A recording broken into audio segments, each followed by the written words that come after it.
Screen present हो रही है ना?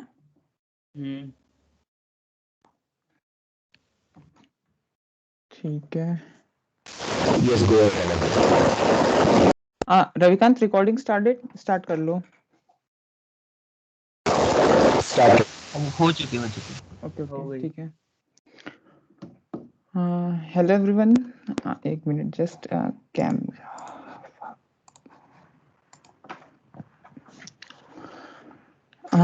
Let's begin with the third workshop of डिजिसन। इसमें हम लोग प्रोटेस सिमुलेशन करेंगे और सीक्वेंशियल सर्किट के बारे में बेसिक्स सीखेंगे।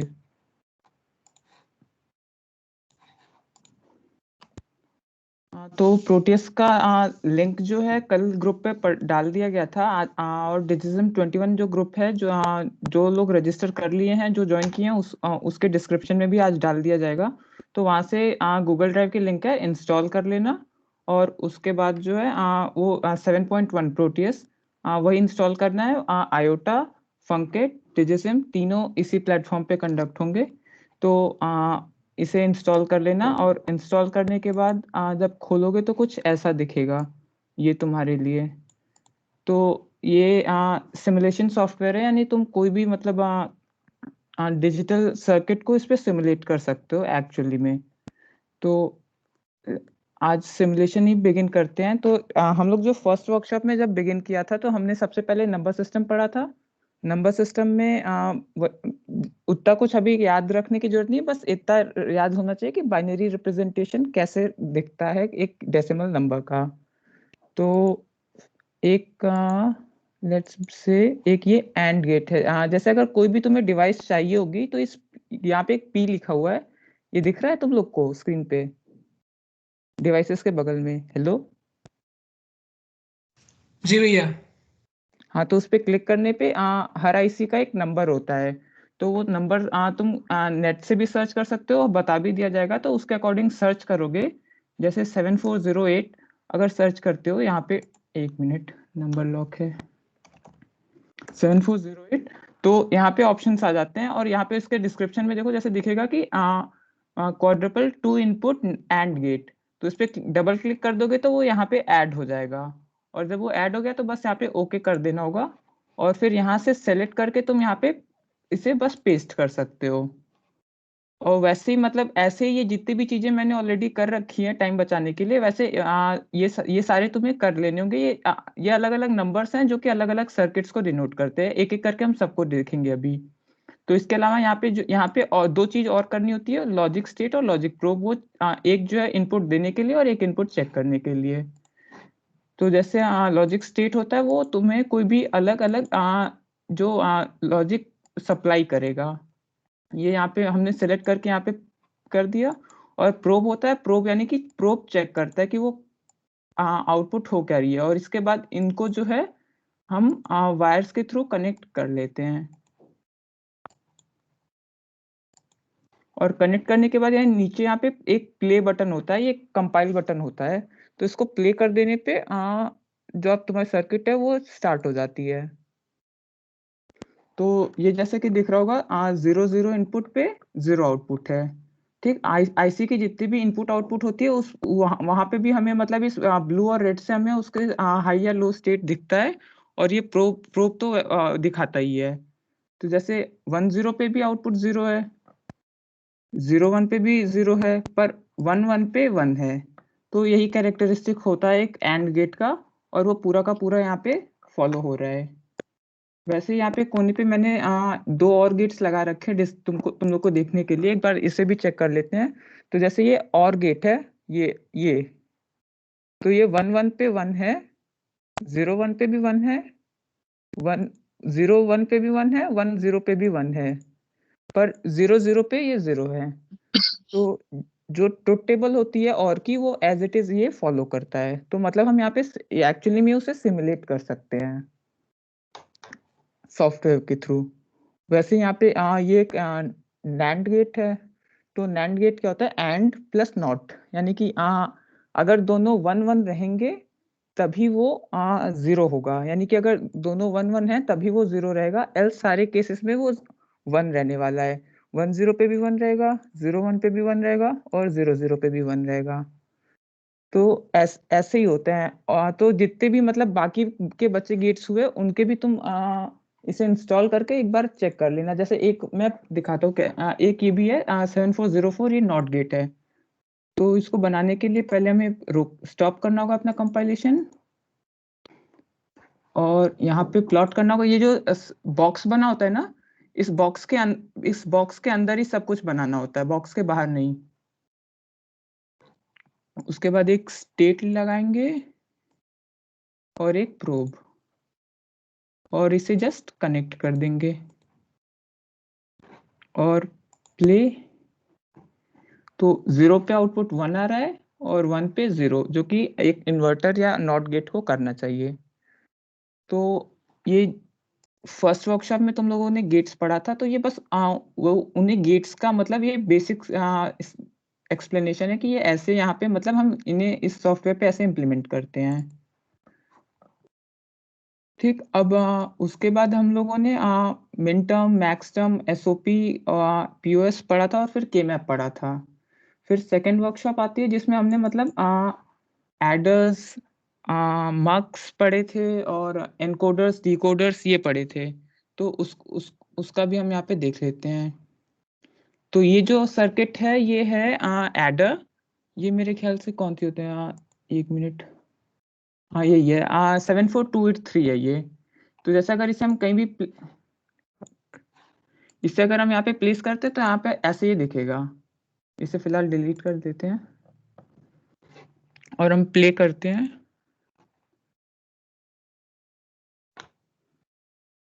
ओह शिट, 1 मिनट, ये गलत जुड़ा हुआ है वायर।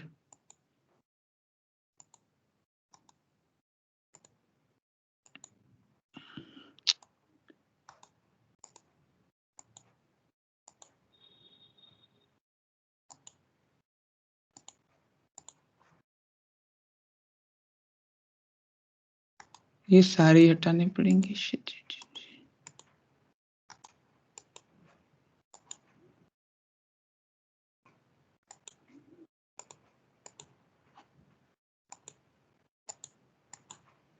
ये वायर्स का कनेक्शन में सीक्वेंस मतलब कि पिंस का एक बार डिस्क्रिप्शन याद रखना कि कौन कैसे कनेक्ट होते हैं।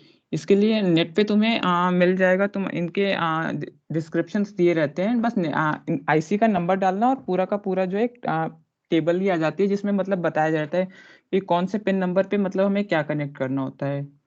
तो जैसे कि यहाँ पे ये ऊपर के, और जूम कर लेते हैं, ये दिख रहा है अच्छे से? हेलो? हाँ भैया दिख रहा है। हाँ हाँ भैया विजिबल है।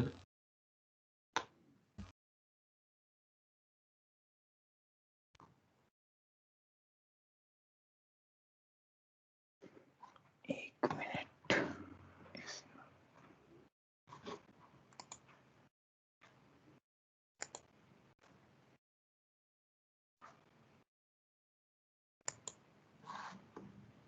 आई डोंट थिंक, एक मिनट, ये सर्किट शायद किसी और चीज की है। अभी इसे दिखाते हैं। अभी इसको मतलब ऐसे समझना कि ये A0, A1, A2, A3 एक 4 बिट का एक नंबर है। यानी कि 4 बिट का नंबर है तो हम इसे 0 to 15 एक कोई नंबर यहाँ पे रिप्रेजेंट कर सकते हैं। और ये B0, B1, B2, B3 ये भी एक इटसेल्फ 4 बिट का नंबर है और उसके कोरस्पॉन्डिंग में तुम्हें जो है 5 बिट का नंबर मिलेगा। अमन तूने कैरी नहीं डाला इसमें, कैरी को कुछ डाल, उसके बाद सही हो जाएगा शायद। हाँ अच्छा, C0 हाँ है ना, हाँ C0 उसको कुछ कर। हाँ, एक बार ट्राई करते हैं, मे बी उसकी वजह से दिक्कत आ रही हो।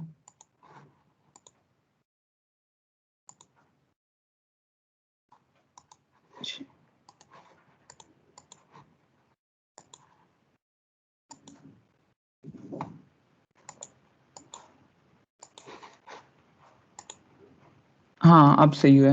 हाँ वो एक्चुअली में कैरी 1 था तो इसीलिए हर बार जो है एक एक्स्ट्रा दिखा रहा था। मतलब बिना सेकंड इनपुट 1 0 रहने पे भी 1 ऐड कर दे रहा था। अभी हमने एक्सप्लिसिटली 0 कर दिया कैरी को तो अब नहीं कर रहा है वो। ठीक है, तो ये देखो जैसे कि ये तुम्हारा एक ये ऊपर के 4 एक नंबर है, नीचे के 4 एक नंबर है, और ये एक इनपुट कैरी है। ठीक, तो अगर तुम्हें 2 नंबर ऐड करने हो तो ये तुम एक 4 बिट एडर यूज करोगे और ये तुम्हारे नंबर को ऐड कर देगा। बेसिकली ये देखना, अभी तुम्हारा ऊपर वाला नंबर जो है 0 है, नीचे वाला 0 है, और इनपुट कैरी भी 0 है। तो 0 + 0 + 0 तुम्हारा आंसर हो जाएगा 0। अगर तुम इसे ये एक्चुअली में ये 1 हो गया, 0001। ऊपर जो है लीस्ट सिग्निफिकेंट बिट है, इसका वेट 1 है, इसका वेट 2 है, इसका वेट 4 है, इसका वेट 8 है। तो ये सिर्फ 1 है, तो ये इधर आउटपुट में भी जो है इधर 1 आ रहा है। अगर 1 + 1 हमें करना है, तो अगर ऊपर फर्स्ट नंबर 1 है, सेकंड नंबर 1 है, तो ये आउटपुट में हम देखो तो अब ये 2 आ रहा है, क्योंकि ये सेकंड वेट ये 00010 ये 2 का रिप्रेजेंटेशन है। ये समझ में आ रहा है? हेलो, यस भैया। कोई भी 2 नंबर बताओ 0 to 15 जिसे ऐड करके मतलब मैं दिखाऊं अभी। 0 to 15 2 नंबर कोई भी तुम में से कोई रैंडमली चूज करो, कोई तो बोलो। 9 and 12. 5 + 10 अच्छा, 9 and 12 भी एक ने बोला, तो हम 9 and 12 ही 7 करते हैं। तो ऊपर हम 9 रखेंगे, तो 9 के लिए 9 का रिप्रेजेंटेशन क्या होता है, कोई बताएगा? 1001 हाँ, तो ये हो गया ऊपर 9, और 12 का रिप्रेजेंटेशन हो जाएगा 8 + 4। ठीक, तो ये हो गया 100 हाँ 1100, यानी ये 8 + 4 हो गया ना 12, वही बोला मैंने। तो कितना होता कितना है वैसे? 12 + 9 होगा कितना?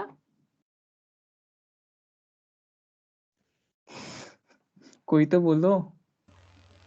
21 हाँ 21 21, और आउटपुट में देखो ये 21 का रिप्रेजेंटेशन है। हाँ 16 + 4 20 और +1 21। ठीक, ये एक इनपुट कैरी होता है। तो ये बेसिकली अगर मतलब कि एक तरीके से हम ये 4 बिट का नंबर ऐड करता है। अगर हमें 8 बिट का नंबर ऐड करना है, तो हम ऐसे ऐसे दो दो आईसीज यूज कर सकते हैं, और नीचे वाले का जो एक एक्स्ट्रा कैरी है वो इसमें फॉरवर्ड कर देते हैं। ये मतलब 2 सर्किट्स को कंबाइन करने के लिए यूज होता है, या फिर तुम इसे एक थर्ड नंबर भी मान सकते हो। तो अगर हम इसे थर्ड नंबर में अगर हम 1 कर दें, तो अब ये हो जाएगा 9 + 12 + 1 यानी 22। तो अब ये 22 का रिप्रेजेंटेशन हो गया, LCA 21 का है। भैया ठीक, हाँ ये 12 1100 होता है, तो हमने इसको उल्टा लिखा है। मतलब अरे 001। वो देखने की बात है ना, बस तुम यहाँ पे देखो ना, मतलब तुम्हारे आईसी में पिन कहाँ पे, वायर जा कहाँ पे रहा है, उसकी बात होती है। ठीक, तो ये देखो ना, मतलब कि 1 जो है तुम्हारा कहाँ जा रहा है, ये पिन नंबर 11 में जा रहा है, जो कि B3 लिखा हुआ है। हाँ B3 का वेट हाई होता है, मतलब कि पिन नंबर 11 का वेट अधिक होगा 15 से, 15 का अधिक होगा 2 से, 2 का अधिक होगा 6 से। ये एग्जैक्टली जो लॉग शीट होती है तुम्हारी, मतलब आईसी की, जब वो खोलोगे तो उसमें साफ साफ लिखा रहता है। जो तुम्हें लॉग शीट में ये तुम्हें A0 A3 B0 B1 B2 B3 ये नहीं मिलेगा, ये तुम्हें सिर्फ सॉफ्टवेयर, इस सॉफ्टवेयर पे मिलेगा। लेकिन ये जो पिन नंबर्स होते हैं ना, ये स्टैंडर्ड होते हैं। और आईसी में जो है यहाँ पे तो मतलब ऐसे, मतलब कि 6 के बगल में 2 है, 2 के बगल में 15 है, वहां पे एग्जैक्टली 1 के बगल में 2 होगा, 2 के बगल में 3 होगा, ऐसे क्लॉक, ऐसे नंबरिंग होती है 1 2 3 4 5 6 7 8 9 10। फिर इधर से 12 13 14 15 16 ऐसे ऊपर से नीचे आता है, फिर नीचे से ऊपर जाता है। ऐसी आईसी की रिप्रेजेंटेशन होती है। तो अभी तो तुम्हें सब अगल बगल दिख जा रहे हैं, वहाँ अगर तुम लैब में करते तो तुम्हें और कॉशियस होके जो है मतलब करना पड़ता, क्योंकि तुम्हें जो मतलब कि ये तुम्हारे सेकंड नंबर का हाईएस्ट सबसे बड़ा वेट वाला नंबर है, वो कहीं जाएगा, दूसरा नंबर कहीं जाएगा, तो तुम्हें वो खोज खोज के सही जगह पे प्लग इन करना होता है। और कोई डाउट किसी को?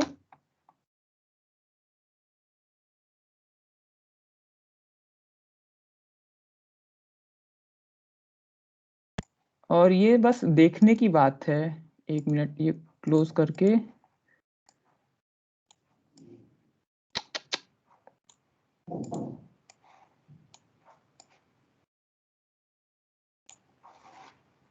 हेलो,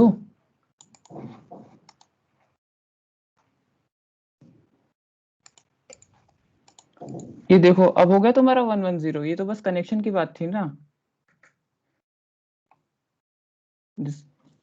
ओके भैया। हाँ तो ये अब तुम्हारा हो गया 1100। वो तो बस तुम कनेक्ट कैसे कर रहे हो वो वाली बात है, वायर्स कैसे जा रहे हैं। अब जो है ये देख लेते हैं। ये सेम चीज है। ये होता है कंपैरेटर। ये जैसे वो दो नंबर्स को ऐड कर रहा था, ये बस कंपेयर करेगा।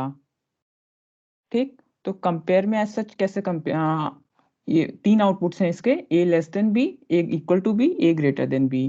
तो 4 बिट का ऊपर नंबर है, 4 बिट का बी नीचे नंबर है। और उसके अलावा तीन और इनपुट है, A less than B, A equal to B, A greater than B. ये बेसिकली अगर दोनों इक्वल हुए, ए और बी इक्वल हुआ, तो अगर तुम फोर्स्ड आउटपुट कोई देना चाहते हो, या फिर वही बात है कि मतलब कि अगर क्लैश वाली कंडीशन आती है तो तुम किसे प्रेफर करना चाहते हो, वो उसकी बात होती है कि अगर ए और बी दोनों इक्वल हैं और तुम इसे 1 रखे हो, ए लेस देन बी को, तो आउटपुट में ए लेस देन बी हो जाएगा, ऑल्दो ए और बी इक्वल हैं। तो अभी के लिए हम कुछ नहीं दिए हैं, तो ये तीनों काम नहीं करेंगे। तो एज सच ये भी 0, ये भी 0, तो तुम्हारा ये 1 है, विच मीन्स कि a is equal to B. अगर हम इसमें कुछ भी बड़ा सा नंबर डाल दें तो a बड़ा हो गया। a की वैल्यू क्या है अभी? a की वैल्यू है 7, तो a is greater than b, क्योंकि b जो है 0 है। अगर हम b को अभी 8 कर दे बस, तो अब जो है a लेस देन b हो गया। अभी a 15 हो गया, तो वापस से a ग्रेटर देन b हो गया। तो ये कंपैरेटर है। कंपैरेटर का लास्ट वर्कशॉप में शायद नहीं पढ़ाया गया था, बट जो बुक में बताई गई है मॉरिस मैनो, उसको पढ़ोगे तो उसमें कंपैरेटर मिलेगा तुम्हें, और इसका यूज भी आता है कई जगह पे। और कौन कौन सी सर्किट्स हैं? ओके, एक ये कर लेते हैं, फिर सिमुलेशन एंड करते हैं। ये पूरा बना के ही मैं दिखाता हूँ, रुको, बस थोड़ा सा टाइम लगेगा। ये तुम्हारा है एक 4 bit mux, sorry 4 bit 2 to 1 mux logic probe.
तो ये हमारा एक मक्स। तो सबसे पहली चीज ये यहाँ पे इसमें एक इनेबल दिया हुआ है। तो इनेबल का मतलब होता है कि पूरी आईसी तभी काम करेगी जब इनेबल को प्रॉपरली हम इनेबल करें, यानी कि एक्टिव करें। ये एक तरीके से आईसी का ऑन ऑफ स्विच है। अगर ये इनेबल्ड है तभी ये काम करेगी। तो इस इनेबल्ड का क्या होता है, कुछ डिवाइसेस लो इनेबल्ड होती हैं, कुछ डिवाइसेस हाई इनेबल्ड होती हैं। वो डिपेंड करता है कि इस आईसी में इसके आगे एक सर्कल बना हुआ है या नहीं बना हुआ है। ठीक, अगर ये सर्कल बना हुआ है, इसका मतलब है कि सर्कल का मतलब होता है नॉट। जैसे कि मतलब तुम अगर एंड गेट के सामने एक सर्कल बना दो तो वो नैंड गेट हो जाता है। तो वैसे इस सर्कल का सीधा सा मतलब होता है नॉट, यानी कि ये और सर्कल बन जाने का मतलब है कि ये लो इनेबल्ड है, यानी कि इसको 0 रखोगे तभी ये सर्किट काम करेगा, अगर 1 रखेंगे तो नहीं करेगा। ठीक, और ये ए डैश और स्लैश बी ये तुम्हारी सेलेक्ट लाइन है, और ये 4 बिट का ऊपर एक नंबर है, 4 बिट का नीचे नंबर है, और इधर जो है एक जो पासिंग आउटपुट होगा वो है। तो से हम 7, अब क्या दिक्कत आ रही है,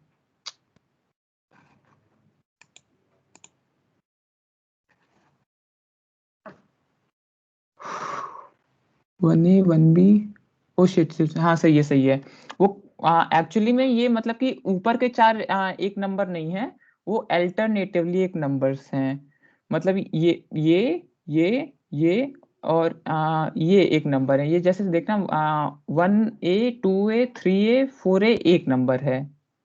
ठीक, तो जैसे कि अगर अभी हमें जो है एक तरफ हम 0 रख, ये अभी हम एक तरफ हम 15 पास कर रहे हैं, दूसरी तरफ हम 0 पास कर रहे हैं। तो अभी अगर हम जो है ये 0 रखे हुए हैं, 0 का मतलब यहाँ पे देखो साफ साफ लिखा है ए डैश स्लैश बी, तो 0 पे मतलब क्या होता है, इस पे मतलब नॉट लगा हुआ है, यानी ये 0 एक तरीके से ये मतलब इंडिकेट कर रहा है कि 0 रखने पे ए एक्टिव होगा, और 1 रखने पर बी एक्टिव होगा, तो यानी बी पास करेगा। तो अगर 0 है तो ए पास कर रहा है, जो कि सही बात है, ए 15 पूरा का पूरा पास कर दे रहा है। इसे अगर हम 1 कर देंगे तो 0 पास करेगा। ठीक, अगर हम इसे इनेबल ही बंद कर देंगे तो सिर्फ 0 ही आउटपुट आएगा, कुछ भी काम करेगा ही नहीं करेगा, तुम कोई भी चीज कितना भी बदल लो। ठीक, तो इसे 0 रखना है तब ये काम करेगा। और उसके बाद जो है अभी जैसे देखो एक तरफ हमने 15 दिया है, दूसरी तरफ हमने जो है 12 दिया है, तो अभी जो है 12 पास हो रहा है। अगर हम ए को पास करवाना है तो इसे 0 कर देंगे, तो सेलेक्ट लाइन 0 हो गई, तो ए को सेलेक्ट करेगा, यानी कि 15 पास होगा। ये बस इतनी सी काम है। इसमें बस दिक्कत ये थी कि इसमें चारों जो मतलब नंबर्स हैं वो इस आईसी में मतलब अगल बगल नहीं दिए हैं, मतलब जो इक्वल वेट्स के नंबर हैं वो अगल बगल हैं, यानी 1 वेट्स वाले अगल बगल हैं, फिर 2 वाले साथ में है, फिर 4 वाले साथ में, फिर 8 वाले साथ में, तो इसलिए थोड़ी सी दिक्कत हो रही है। इसको बल्कि करने का यही तरीका है कि ये जितने भी ये नंबर्स हैं इन्हें ड्रैग कर लो।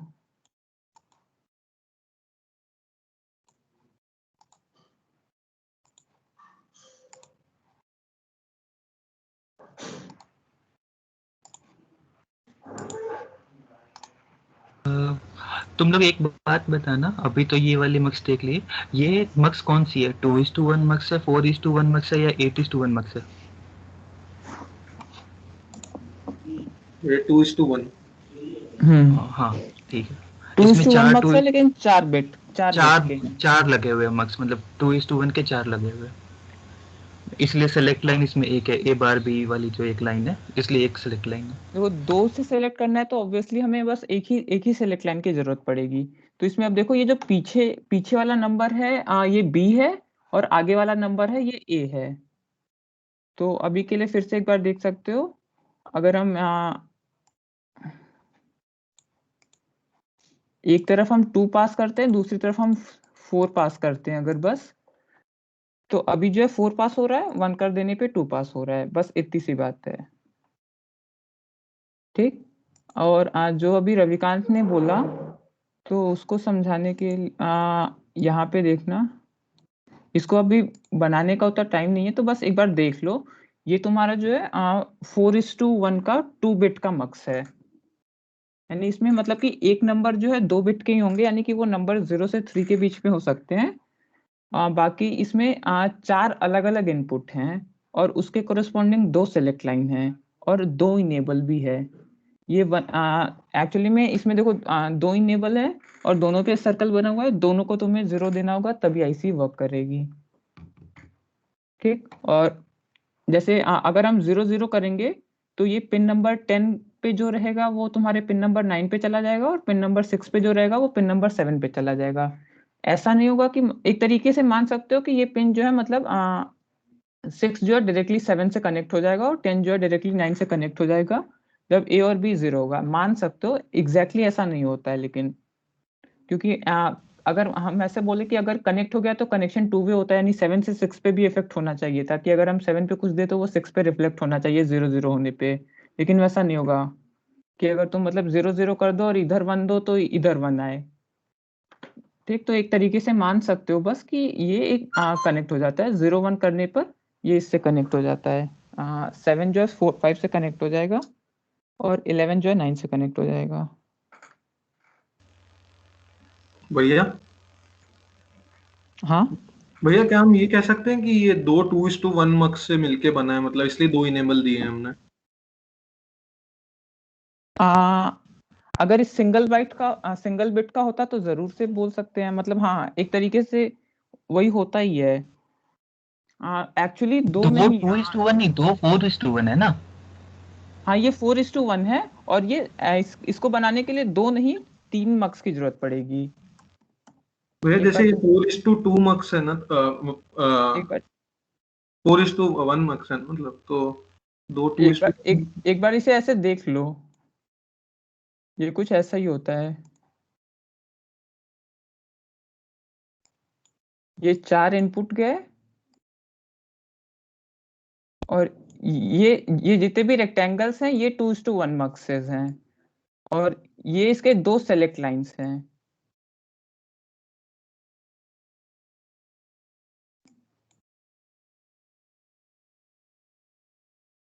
ठीक, तो पहले लेयर वाले दोनों मक्सेस के सेलेक्ट लाइन कॉमन होते हैं, और इसका सेलेक्ट लाइन ये होता है। तो इन दोनों सेलेक्ट लाइन से हम ये चेक कर पाते हैं कि हम इन चारों में से किसे पास ऑन करेंगे। तो ये 3 से बना होता है, एक तरीके से आप कह सकते हो। ये इन टोटल जो है, अगर हम इससे पूरा का पूरा एक कनेक्ट करें तो इसके 4 आउटपुट हुए, 4 इनपुट हुए, एक आउटपुट हुआ और 2 सेलेक्ट लाइंस हुए। तो ये जो बड़ा वाला रेक्टेंगल है ये तुम्हारा 4:1 है। ये तुम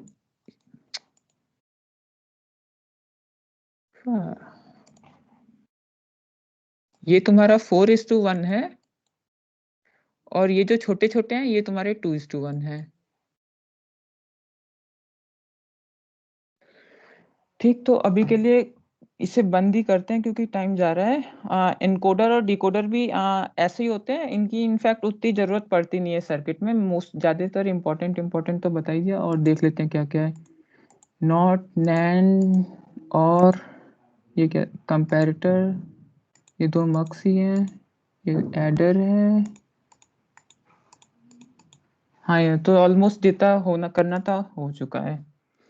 ठीक, तो लिंक तुम लोग को जो है अभी ही, इनफैक्ट हम बस वर्कशॉप खत्म होते ही जो है इस टीम्स पे भी डाल देंगे, और जो व्हाट्सएप ग्रुप है डिजिसम का उसके डिस्क्रिप्शन में भी हम डाल देंगे अभी के लिए। तो प्रोटीज के बाद अब हम लोग वापस से थ्योरी पर आते हैं। किसी को कोई डाउट हो तो पूछ लो, मतलब प्रोटीज से का सिमुलेशन का।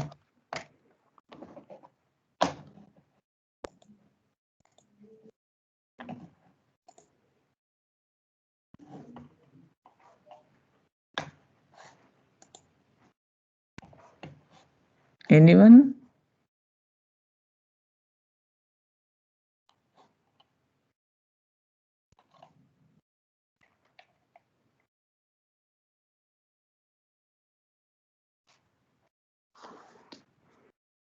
किसी को कोई डाउट नहीं है? चलो कोई नहीं, फिर हम आगे ही बढ़ते हैं। हाँ, पीपीटी शेयर हो रही है? हाँ भैया। यस हाँ भैया। भैया हो रही है। हाँ भैया हो रही। हाँ, तो मतलब अब तक, मतलब अभी अभी जो भी मैंने सिमुलेशन किया था तो उस पे क्या था कि हमारा जो आउटपुट था वो हमारे मतलब इनपुट पे करंट वैल्यू पे डिपेंड कर रहा था। अगर मतलब मैं जो है उसकी इनपुट साइड पे अभी वैल्यू चेंज कर दूं तो उसकी वैल्यू जो है अभी मतलब बदल जा रही थी।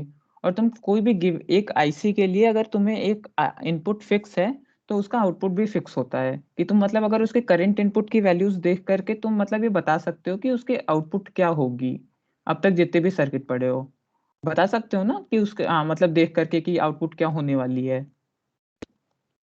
लेकिन अभी हम लोग पढ़ेंगे टाइम का कंसेप्ट कि अब जो है कुछ कुछ कंडीशंस में ऐसा हो सकता है कि हमें प्रीवियस वैल्यूज की भी जरूरत पड़े, या फिर कह सकते हो कि ऐसे सर्किट्स जिनका आउटपुट ना सिर्फ करंट वैल्यू बट उसी पाथ के थ्रू आने वाला जो प्रीवियस वैल्यूज थी उन पे भी डिपेंड करे।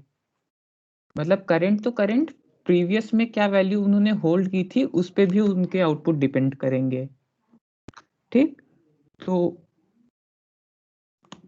ये तो रहा मतलब ये कॉम्बिनेशनल सर्किट का जो डिस्क्रिप्शन था कि सिर्फ करंट वैल्यूज पे डिपेंड करता है, कोई फीडबैक लूप नहीं होता है, और लॉजिक गेट से ही बने होते हैं। तो मतलब सेकंड वर्कशॉप तुमने की होगी तो उसमें तुमने देखा होगा कि कैसे एक एडर लॉजिक गेट से बनता है, जोर गेट और एंड गेट से बनता है, full adder, half adder. Decoder भी जो है एंड गेट और नॉट गेट से मोस्टली बन जाते हैं, डिकोडर एनकोडर। मल्टीप्लेक्सर भी वैसे काफी हद तक सिमिलर ही होता है।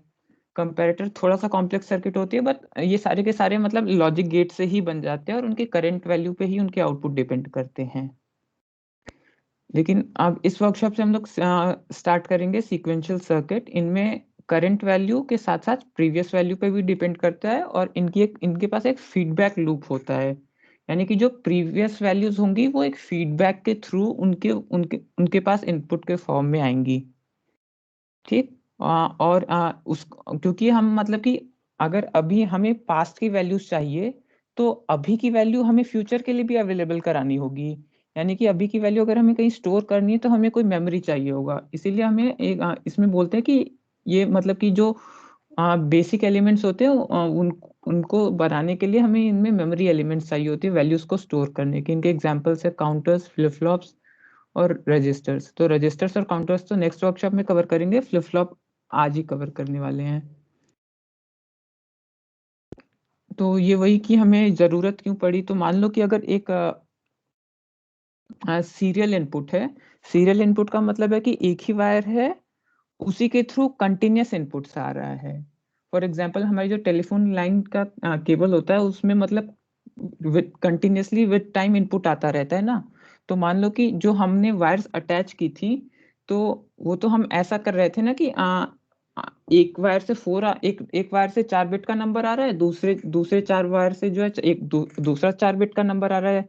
एक को हमने ए बोला, एक को हमने बी बोला, और हमने ए और बी को ऐड कर दिया अपने एडर से और उसको आउटपुट पे दिखा दिया।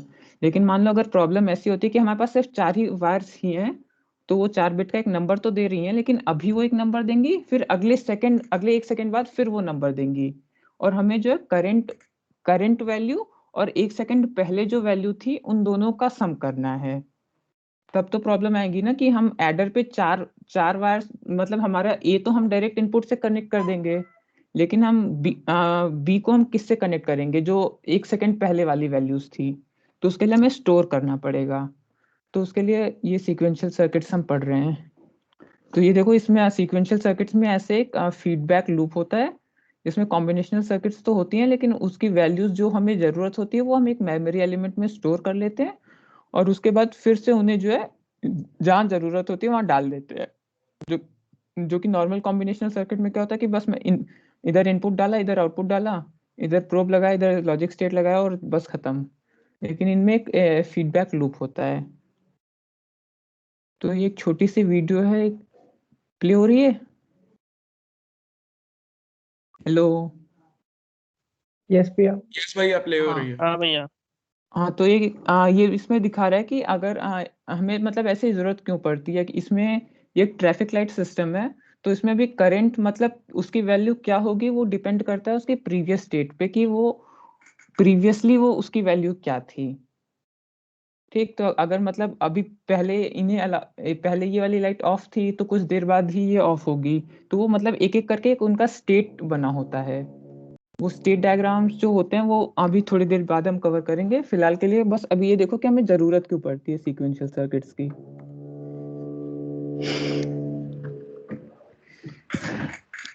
उसके बाद ये कंसेप्ट आता है कि एक सिंक्रस और एसिंक्रस का।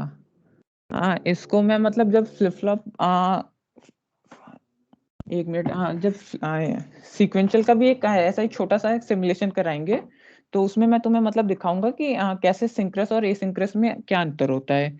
अंतर बस अभी तो तुम्हें मतलब समझ में नहीं आएगा, क्योंकि बस इतना समझो कि एसिंक्रस में कोई सिंक या कोई बाउंडेशन या कोई कॉन्स्ट्रेंट नहीं होता है। मतलब तुम इनपुट चेंज किए और आउटपुट उसके कोरिस्पॉन्डिंग रिफ्लेक्ट हो जाएगा। जबकि सिंक्रस में ऐसा नहीं होता है। सिंक्रस में एक सिंक रहती है, क्लॉक रहती है, और वो मतलब उसकी वो जब सही टाइम आएगा, तुमने इनपुट भले ही चेंज कर दिया, लेकिन जब उसका टाइम आएगा तभी वो आउटपुट चेंज होगा। उस पे आउटपुट पे एक बाउंडेशन होती है, कॉन्स्ट्रेंट होता है। अभी के लिए बस इतना ही समझ लेना, बाकी आज सिमुलेशन में अच्छे से समझ में आएगा।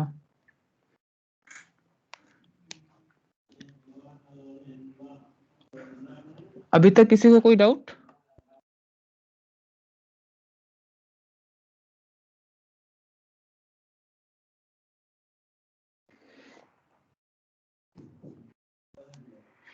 तो देखो यहाँ मेमोरी एलिमेंट्स जो हैं, हम अभी फिलहाल स्टार्ट करेंगे लैचेस से, फिर फ्लिप फ्लॉप्स पढ़ेंगे।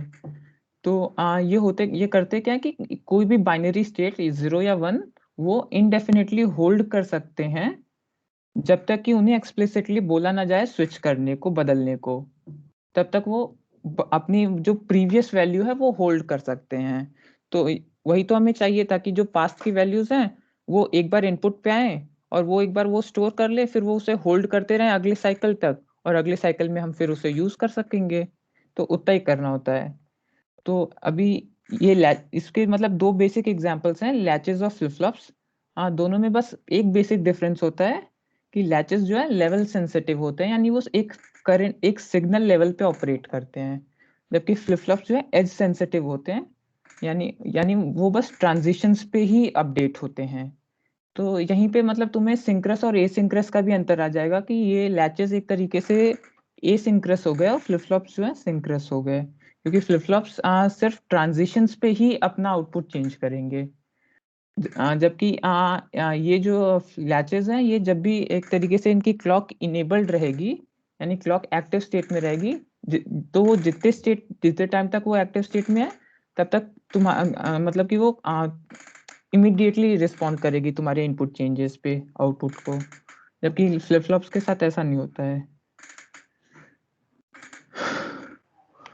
फ्लिप फ्लॉप्स के ये जैसे एक क्लॉक सिग्नल है।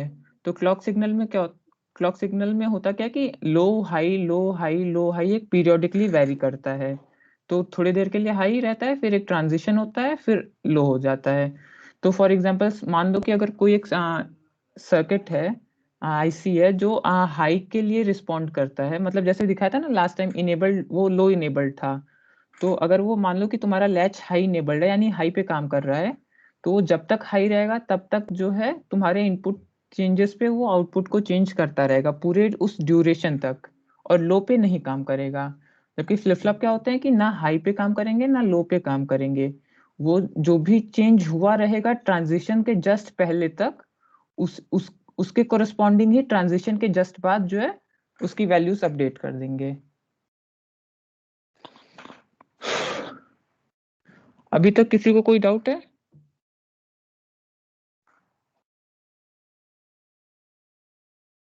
कोई लिख ही दो। हेलो।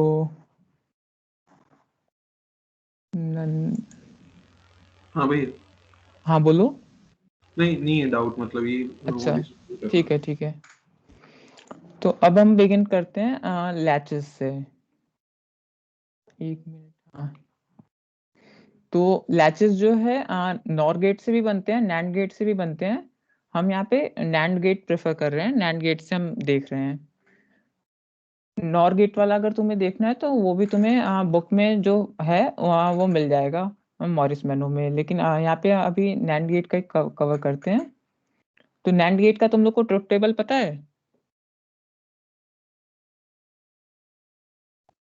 हाँ पता भैया। है। हाँ भैया पता है बताओ। भैया। बस 1 1 पे 0 होगा और बाकी सब पे 1 होगा।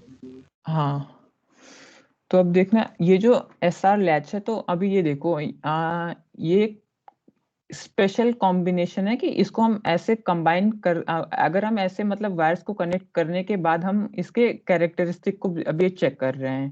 ठीक, ये है क्या, 2 NAND गेट लिए हैं। ठीक, और तो उनके टोटल 4 आउटपुट हुए, तो 2 तो हमने नॉर्मल इनपुट रखे हैं, 4 इनपुट हुए और उनके 2 नॉर्मल इनपुट रखे हैं और 2 इनपुट जो है उनके मतलब एडजेसेंट गेट्स के आउटपुट से कनेक्ट कर दिए हैं उनके इनपुट्स को। ठीक, तो इसे हमने नाम दिया एस डैश, इसे हमने नाम दिया आर डैश, इसे क्यू, इसे क्यू डैश। तो ऐसा नाम क्यों दिया है ये अभी हम आगे जाके मतलब क्लियर होगा, बस 2-3 स्लाइड्स आगे जाके पता चलेगा ऐसा नाम क्यों है। फिलहाल के लिए बस इसे अभी ये देखो कि अगर ये वाला केस 0-1, ठीक, अगर 0-1 अगर एस पे 0 एस डैश पे 0 आता है और आर डैश पे 1 आता है तो आउटपुट 1-0 होगा। ये एक बार बस जल्दी से अपने मन में चेक करो ऐसा होगा कि नहीं होगा, कोई कंफर्म करो जल्दी से।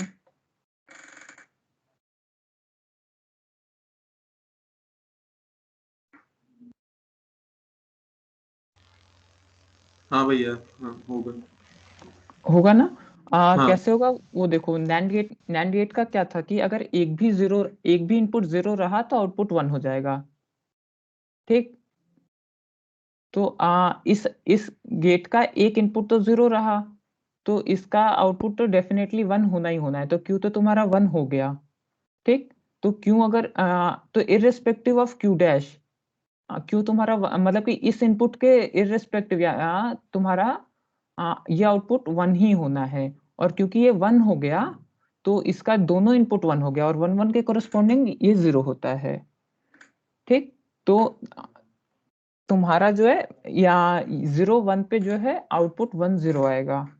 ठीक, इसे क्यू और क्यू डैश इसलिए बोलते हैं क्योंकि ये दोनों हमेशा एक दूसरे के कॉम्प्लीमेंट रहेंगे, तुम्हें अभी देखने को मिलेगा, इसलिए इन्हें क्यू और क्यू डैश बोलते हैं। तो Q1 के लिए जो हम जो टर्म यूज करते हैं वो होता है सेट। ठीक, तो ये सेट वाली कंडीशन है S डैश 0 R डैश 1। ठीक, फर्क नहीं पड़ता कि Q डैश की प्रीवियस वैल्यूज क्या थी। ठीक, वो ये 1-0 थी, 1-1 थी, 0-0 थी, 1-1 थी, कोई फर्क नहीं पड़ता। अगर तुम 0-1 दोगे तो ये हमेशा इसी फॉर्म में आने वाली है, ये हमेशा इसी सेट पे ही जाएंगी, सेट वाले टर्म पे। यानी कि Q1 होना है, Q डैश 0 होना है अगर ये वाला इस टाइप का इनपुट आया, क्योंकि Q डैश के इंडिपेंडेंट ये इसे 1 कर ही देगा और इसे अगर 1 कर दिया तो इसे भी 0 होना ही होना है। ठीक, इतना समझ में आया? भैया एस डैश की वैल्यू और आर डैश की वैल्यू जब 1-1 होती है तो इसको कैसे मतलब हाँ जस्टिफाई करेंगे? अब अभी आ रहे हैं ना, अभी आ रहे हैं। पहले ये वाली चीज समझ में आई कि अगर एस डैश 0 है तो डेफिनेटली क्यू तुम्हारा 1 होना ही होना है, और क्यों अगर 1 हो गया तो तुम्हारा तो तुम्हारा Q डैश 0 हो ही जाएगा क्योंकि इसके दोनों इनपुट 1 हो गए। ये चीज क्लियर हुई? हाँ भैया इतनी क्लियर है। हाँ, तो यानी कहने का मतलब है कि 0-1 इनपुट रहा तो कुछ भी इसका प्रीवियस स्टेट हो ये 1-0 स्टेट पे चला ही जाएगा। अब आते हैं इन बारी 1-1 पे। ठीक, तो अब अभी क्या था, अभी क्यू डैश की वैल्यू क्या थी, 1-0 थी, राइट? तो अगर अभी हम इनको 1-1 इनपुट देंगे तो इनका आउटपुट 1-0 ही रहेगा। ये एक बार जल्दी से चेक करो, ये अज्यूम करके चेक करना कि अभी Q और Q डैश की वैल्यू प्रीवियस में 1-0 थी, क्योंकि यहाँ पे 1-0 थी ना, तो हम मतलब अभी हम टाइम्ड वे में कर रहे हैं कि हमने सबसे पहले ये एक्सपेरिमेंट किया फिर हमने ये किया। तो अभी Q और Q डैश की वैल्यू 1-0 मान के हमने S डैश और R डैश पे 1-1 इनपुट दिया। तो चेक करो कि Q या Q डैश की वैल्यू 1-0 ही रहने वाली है कि नहीं, चेक करो जल्दी से।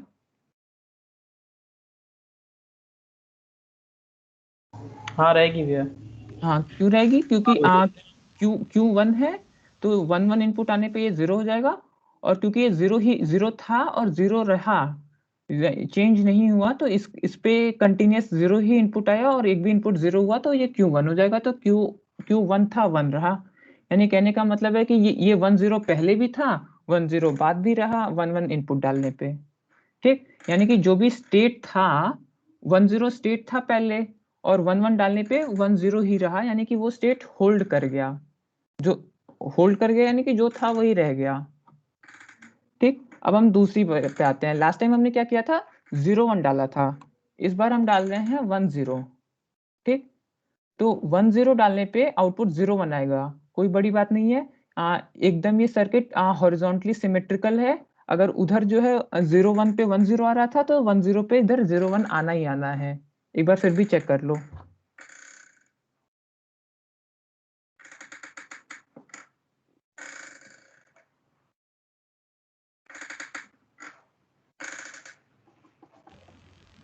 हो गया? भैया हाँ इसमें हम पहले Q और Q डैश की वैल्यू 1 0 ऑलरेडी नहीं मान रहे हैं ना, मतलब वो बाय डिफॉल्ट आ रहा है ऐसा बोल रहे हैं।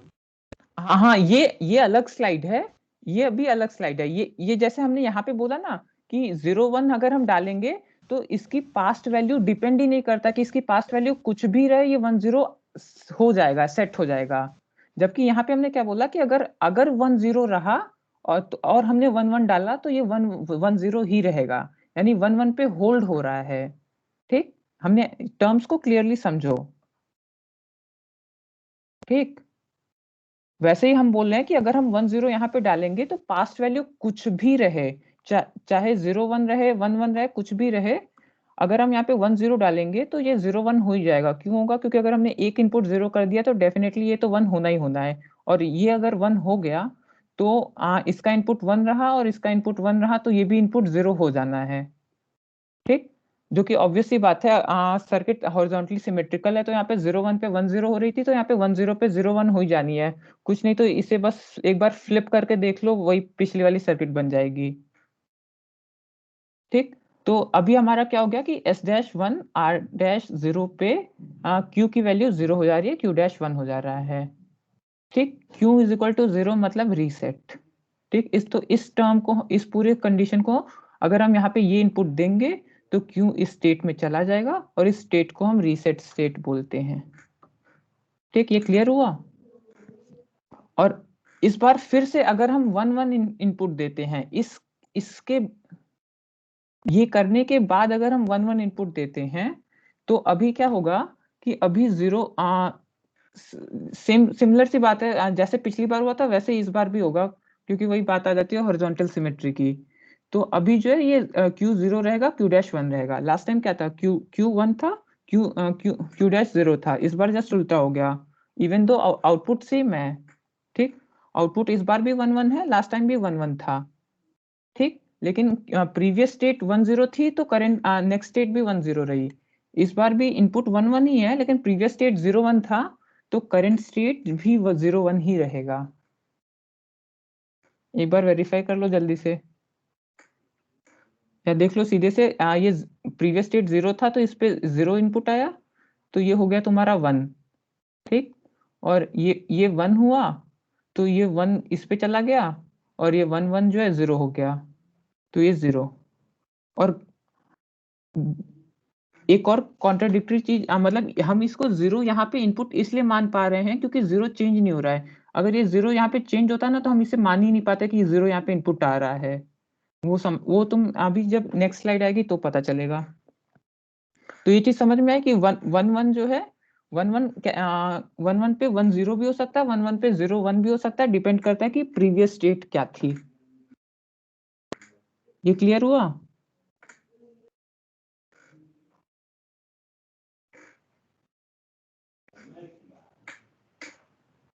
हेलो,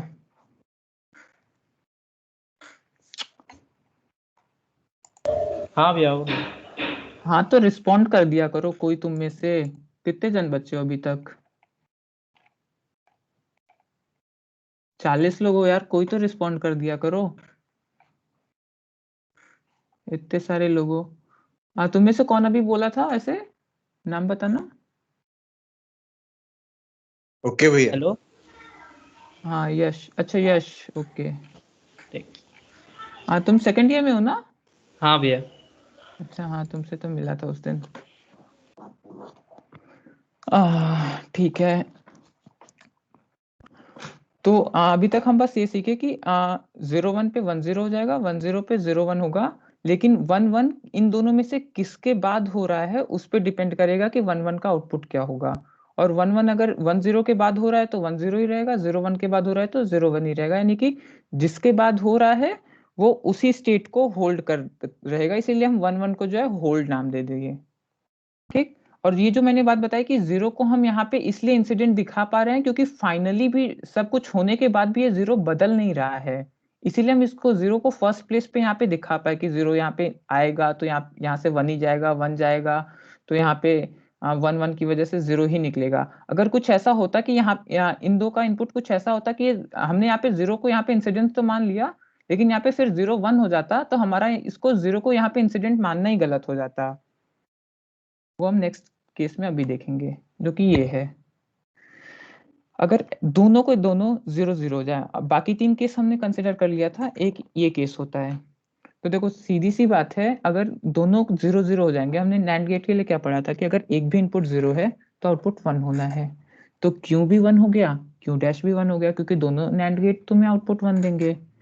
ठीक, एक पहली चीज तो ये यहाँ पे कॉन्ट्राडिक्ट कर गई कि क्यू क्यू डैश मतलब दोनों सेम कैसे हो गए, तो वो तो बात की बात है, अगर सेम रह जाते तो भी हम इन्हें एक्स वाई नाम दे देते, कुछ और नाम दे देते, लेकिन हम फिर भी क्यू क्यू डैश नाम क्यों दिए, क्योंकि ये वाली कंडीशन एकदम गलत कंडीशन है। एक छोटा सा पैरा है, फिलहाल के लिए पढ़ सकते हो अभी के लिए, बाकी मैं एक्सप्लेन कर देता हूँ। उसमें कहा क्या गया है, कहा ये क्या है कि अगर इसके बाद ये 1 1 आया ना, इसके बाद अगर हम इसे होल्ड करते हैं, यानी कि अगर यहाँ पे हम 1 और 1 इनपुट डालते हैं इस स्टेट के बाद, अभी अगर हम 0 0 डाल दें तब तो आउटपुट 1 1 आ जाएगा, कोई दिक्कत ही नहीं अभी तक। लेकिन ये स्टेट एक बार क्यू क्यू डैश में 1 1 आ गया, फिर अगर हम यहाँ पे एस और आर दोनों में 1 1 यानी कि होल्ड वाला कंडीशन डालते हैं, तो क्यू का आउटपुट क्या होगा ये हमें खुद नहीं पता चलेगा। क्यों, ये 1 0 भी हो सकता है, 0 1 भी हो सकता है, ये डिपेंड करेगा कि इन दो में से कौन से गेट का डिले कम है। गेट अभी हम इंस्टेंटेनियस मानते हैं, बट उनके कुछ डिले होते हैं, तो जिसका डिले कम होगा उस पर डिपेंड करेगा कि क्यू की वैल्यू 0 होगी कि 1 होगी, और फिर हम प्रेडिक्ट ही नहीं कर पाएंगे कि हमारा पूरा ये सिस्टम किस स्टेट में जाएगा। तो उसलिए फिर जो है दिक्कत ये हो जाएगी कि जब हमें पता ही नहीं कि हम जा कहाँ रहे हैं, तो उसको यूज तो कर ही नहीं पाएंगे ना। इसलिए इसलिए हम 0 0 कभी इनपुट डालते ही नहीं है, क्योंकि ये फिर एक ऐसा स्टेट बना देगा जिसके बाद अगर हम होल्ड करना चाहेंगे तो हमें खुद नहीं पता चलेगा कि हम सेट में जाएंगे या रीसेट में जाएंगे। वो टोटली डिपेंड करता है गेट के डिले पे, और गेट का डिले हमें नहीं पता होता है, वो मशीन लेवल की बात हो गई ना। हमें तो मतलब क्या एकदम स्ट्रिक्ट की मशीन बना मतलब कि सर्किट बनाते टाइम हमें क्लियर होना चाहिए कि हम ये बना रहे हैं तो ये होना चाहिए, अनसर्टेनिटी थोड़ी चाहिए। तो अभी हम दिखाते हैं कि कैसे होगा। मान लो ये 0 0 रखा, आउटपुट 1 1 आ गया। अब मान लो कि अगर हम होल्ड करते हैं, यानी कि यहाँ पे 1 और 1 डाल दिया, ठीक, तो यानी कि क्या हुआ, ये भी 1 है, ये भी 1 है, ये भी 1 है, ये भी 1 है, यानी कि इस पूरे नैंड ये चारों इनपुट 1 है।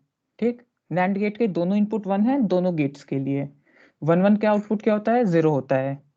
तो ये भी 0 हो गया, ये भी 0 हो गया। देखो दिक्कत वही हुई ना कि हम इस पे इंसिडेंट 1 मान रहे हैं, इस पे इंसिडेंट 1 मान रहे हैं, लेकिन जिसको इंसिडेंट मान रहे हैं वो खुद बदल जा रहा है, ये 1 भी 0 हो जा रहा है, ये 1 भी 0 हो जा रहा है। तो अज्यूम करते हैं कि मान लो कि इस गेट का डिले कम है, तो ये जल्दी रिस्पॉन्ड किया, ये जल्दी रिस्पॉन्ड किया, तो ये क्यू तो 0 हो जाएगा, लेकिन क्योंकि क्यू 0 हो गया तो अब इस पे इनपुट 0 आया, तो 0 1 क्या करेगा, 0 1 तुम्हारा 1 रहने देगा। ठीक, तो ये 0 1 बन गया। ठीक, और अगर हम मानते हैं कि इस गेट का डिले फास्ट है तो ये जल्दी ऑपरेट करेगा, तो 1 और 1 इंसिडेंट तो इस पे रहा, तो इसका आउटपुट 0 आ गया, लेकिन क्योंकि इसका इनपुट 0 आ गया तो ये 0 वापस से इस पे जाएगा, तो 0 और 1 जो है इसे 1 रहने देगा। तो अगर इस गेट का डिले फास्ट है तो Q की वैल्यू 1 हो जाएगी, यानी कि सेट स्टेट में चला जाएगा। और अगर ऊपर वाले नैंड गेट की डिले कम है तो वो रीसेट स्टेट में चला जाएगा। तो यही प्रॉब्लम है कि हमें पता ही नहीं चलेगा कि हम किस स्टेट में जा रहे हैं। ठीक, इसलिए जो 0 0 वाली कंडीशन है वो डिसअलाउड होती है, और अगर ये डिसअलाउड हो गई तो बाकी का ये जितना भी ये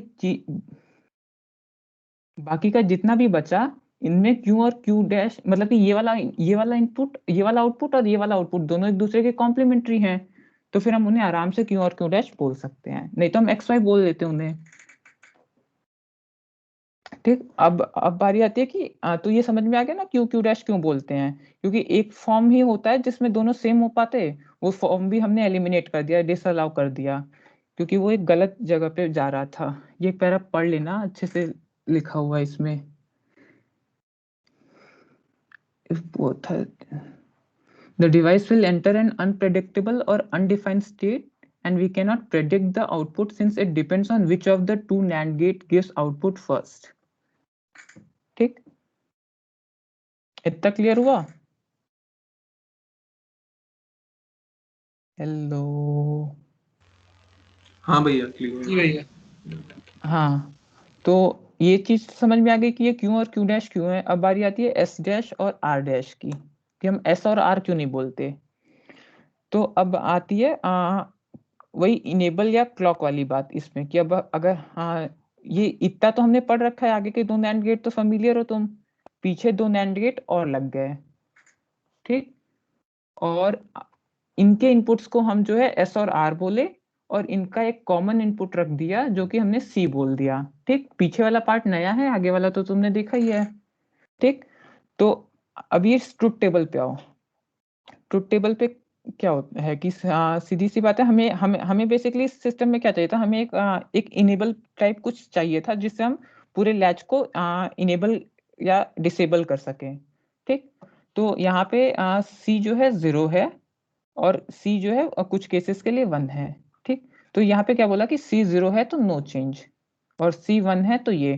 तो देखो अगर सी की वैल्यू 1 रहेगी ना, तो सी की वैल्यू 1 रहेगी, तो ये सिर्फ कहने का मतलब है कि ये नैंड गेट है जिसपे एक इनपुट तो 1 आया दोनों नैंड गेट पे। तो अगर तुम नैंड गेट का एक्सप्रेशन लिखो या नैंड गेट का ट्रुथ टेबल बनाओ और उस पे एक एक वैल्यू हमेशा 1 है, तो वो नैंड गेट जो है एक नॉट गेट की तरह दूसरे आउटपुट दूसरे इनपुट के लिए बिहेव करेगा।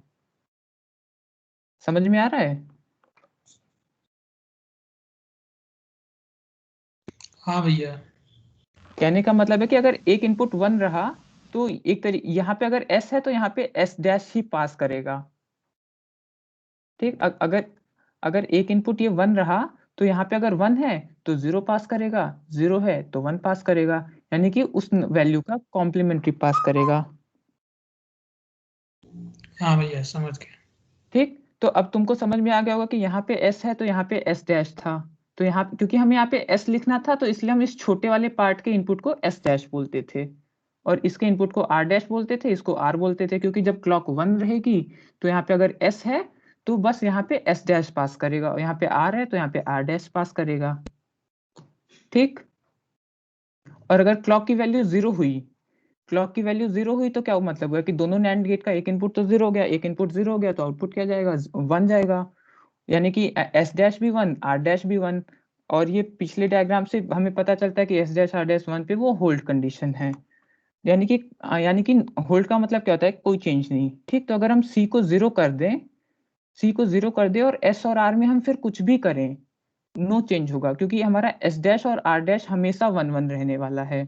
सी अगर 0 है तो यहाँ पे जो एस डैश और आर डैश आएगा वो हमेशा 1 1 ही रहेगा। वो एक्चुअली में एस डैश आर डैश नहीं रहेगा, वो मतलब मैं यहाँ पे बता रहा हूँ, यहाँ पे जो इनपुट आएगा वो 1 होगा, यहाँ पे इनपुट होगा वो 1 होगा, तो वो हमेशा कोई चेंज नहीं होने वाला है।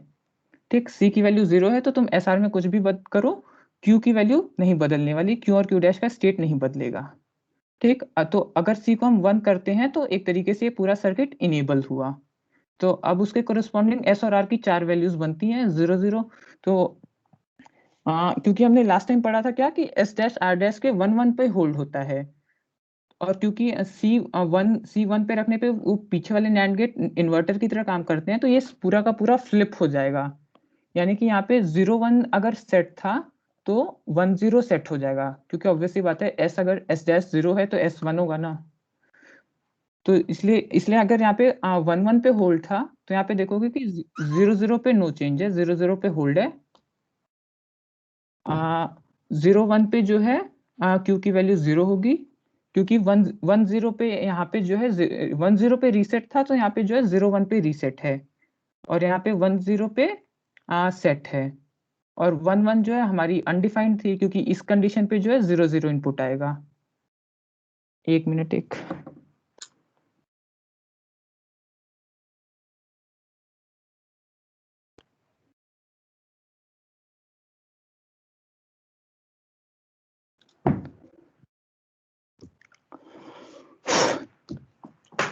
ठीक, तो इतना समझ में आ गया कि ये 1 रखने पे हमने जो लास्ट टाइम पढ़ा था उसका जस्ट इन्वर्टेड फॉर्म, यहाँ इन्वर्टेड टेबल यहाँ पे आ गई, और C0 रखने पे कोई चेंज नहीं होगा।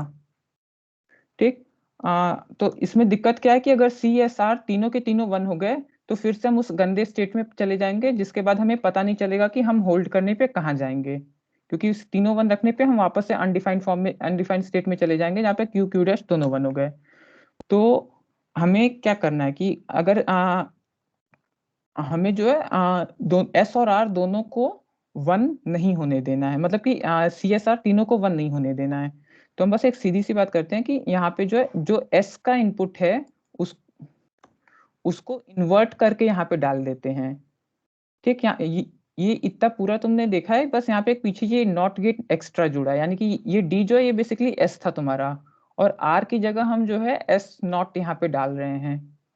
ठीक, तो इससे क्या होगा कि D की वैल्यू तुम D यानी S ही है, तो यहाँ पे कुछ भी रखो, अगर ये 0 होगा तो यहाँ पे 0 1 आएगा, 1 होगा तो यहाँ पे 1 0 आएगा। कहने का मतलब है कि ऐसा कोई कंडीशन नहीं हो पाएगा जिसमें कि तीनों की वैल्यू 1 हो पाएगी। तो अगर वैसा नहीं होगा तो तुम कभी इनडेफिनेट वाले स्टेट में जाओगे ही नहीं जाओगे, क्योंकि तुम तीनों को 1 कभी एक साथ दे ही नहीं पाओगे। और इससे दिक्कत बस ये अगर हमें 0 1 करना है तो हम D को 0 कर देंगे, तो यहाँ पे अपने आप 1 आ जाएगा। अगर 1 0 करना है तो D को 1 कर देंगे, यहाँ पे 1 0 आ जाएगा। दिक्कत क्या होगी कि बस हम 0 0 स्टेट भी नहीं दे पाएंगे, जो कि होल्ड के लिए होती है। लेकिन 0 0 के लिए क्या होता है कि हम C को 0 करके भी तो होल्ड कर सकते हैं। तो अब हम जो है D लैच में C को 0 करके बस होल्ड करते हैं, और यानी कि C को 0 कर दोगे तो यहाँ पे होल्ड वाला स्टेट आएगा, और अगर C 1 है तो D की वैल्यू 0 है, तो वो Q की वैल्यू 0 हो जाएगी, मतलब कि रीसेट स्टेट है, और D की वैल्यू 1 है तो Q की वैल्यू 1 हो जाएगी। यह है तुम्हारा D लैच। अभी तक कोई दिक्कत? नहीं भैया। हाँ, तो D लैच क्या था कि तुम कुछ D में कुछ भी इनपुट रखोगे, वो Q, अगर C की वैल्यू 1 है तो यहाँ पे तुम्हें Q पे रिफ्लेक्ट हो जाएगी, और अगर C की वैल्यू तुम 0 कर दिए तो फिर ये तरीके से ये पूरा मैकेनिज्म जो ब्लॉक कर देगा, और फिर तुम D की वैल्यू तुम कितना भी बदलो Q पे वही रहने वाला है। यानी कि C की वैल्यू 1 है तो यहाँ पे तुम अगर 1 रखे हो तो यहाँ पे 1 आएगा, यहाँ पे 0 रखे हो तो यहाँ पे 0 आएगा, यहाँ पे फिर 1 कर दिए तो फिर 1 आएगा। लेकिन एक बार इसको फिर C को 0 कर दिए तो अब ये होल्ड स्टेट में चला गया। अब फिर तुम इसको 0 फिर 1 फिर 0 फिर 1 D को करते जाओ। अगर ये तुम Q के 1 रहने पे C को 0 किए हो, तो फिर Q हमेशा का हमेशा 1 रहने वाला है, जब तक कि तुम वापस से C को 0 ना कर, C को वापस 1 ना कर दो। ठीक, तो वही है कि C के 0 रहने पे होल्ड है, C के 1 रहने पे जो भी D की वैल्यू है वो एज इट इज Q पर रिफ्लेक्ट हो जाएगी इंस्टेंटेनियसली। समझ में आया? तो इसीलिए एसिंक्रोनस है, लेवल सेंसिटिव है। लेवल सेंसिटिव इसलिए है क्योंकि C के 1 हाई लेवल पे ये सेंसिटिव है, लो लेवल यानी कि C के 0 पे नॉन सेंसिटिव है। हाई लेवल पे जो D पे है वही Q पे है, लो लेवल पे जो जरा भी सेंसिटिव, मतलब कि लो लेवल पे नॉन सेंसिटिव है। फ्लिप फ्लॉप में देखोगे, फ्लिप फ्लॉप में एज सेंसिटिव होता है, वो अभी आ गया, बस आने वाला है। तो ये रहा भाई इसका ट्रुथ टेबल, और ये रही इसकी characteristic equation Qt+1 is equal to dt। I don't, ये शायद गलत है, ये फ्लिप फ्लॉप का होता है मेरे ख्याल से, इसको भी छोड़ देना। ये शायद फ्लिप फ्लॉप का होता है, ये चेक करके मैं बता दूंगा। ये कैरेक्टरिस्टिक इक्वेशन छोड़ो, इस ये वाली चीज देखो, ये नीचे वाला, हाँ ये लिखा तो है डी फ्लिप फ्लॉप, ये नीचे वाली चीज इग्नोर कर देना। ये अरे कुछ खुल, ये ऊपर वाला ही देखना, नीचे वाली चीजें ये फ्लिप फ्लॉप की दी हुई हैं। ठीक, तो इसे अभी इग्नोर कर दो, ये लैच का नहीं है।